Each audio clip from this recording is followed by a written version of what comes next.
حضور صلی اللہ علیہ وآلہ وسلم کا خیال آئے اور پھر اللہ کا خیال آئے، یہی خیالوں کا کمال ہے کہ کبھی بھی حضور صلی اللہ علیہ وآلہ وسلم کو بائی پاس کرتے ہوئے اگر ہم اللہ کا خیال کریں گے، اللہ تو غفور الرحیم ہے، اللہ تو کریم ہے، لیکن ادب کا تقاضا، محبت کا تقاضا یہی ہے کہ ہم پہلے حضور صلی اللہ علیہ وآلہ وسلم کا خیال کریں اور پھر اللہ کا، اور حضور صلی اللہ علیہ وآلہ وسلم کے ذریعے سے ہی اللہ کا خیال کریں۔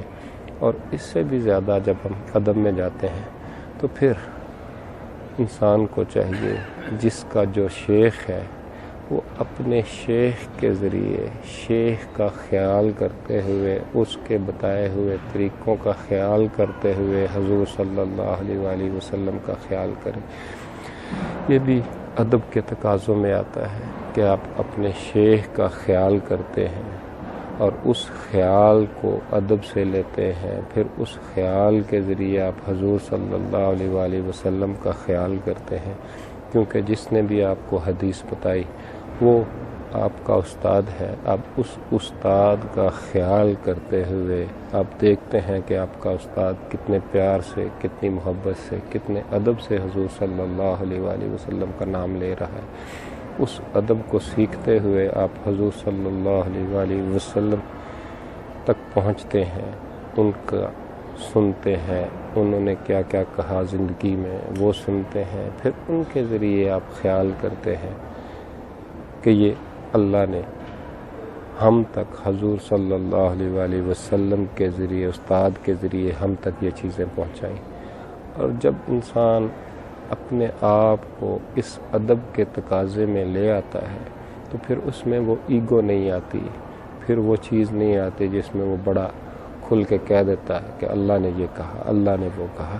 پھر یہ کہا تو اللہ نے ہے، لیکن انسان پھر بہت سارے جو ادب کے تقاضے ہیں بعض دفعہ اس کی بھول بھلیوں میں پڑ جاتا ہے اور ادب کو وہ پیچھے چھوڑنا شروع کر دیتا ہے، وہ اپنے علم کو آگے لے جاتا ہے اور اس کی وجہ سے اس کے لیے پھر مشکل پڑنی شروع ہو جاتی ہے۔ تو اللہ تعالیٰ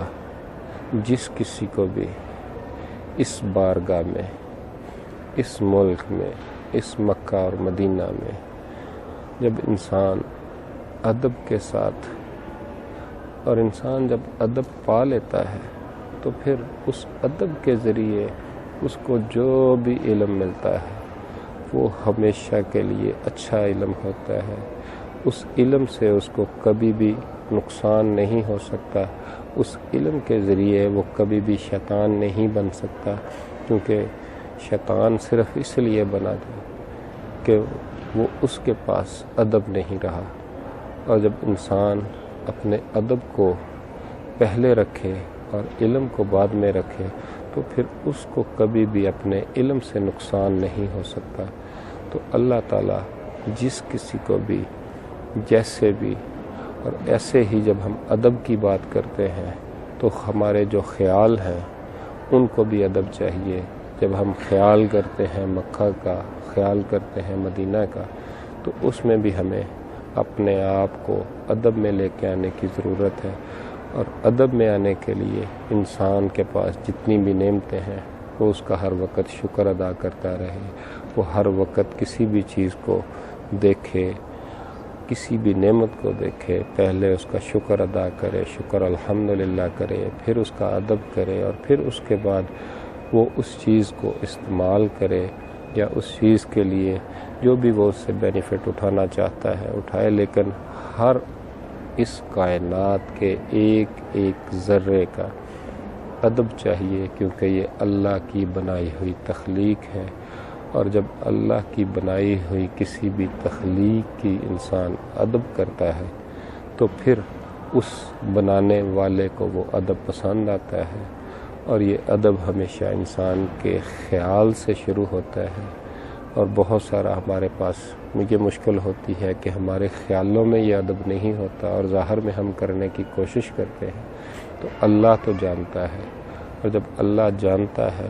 تو پھر اللہ کے لیے اگر آپ ادب کر رہے ہیں تو پھر اپنے خیال کو پاک کریں،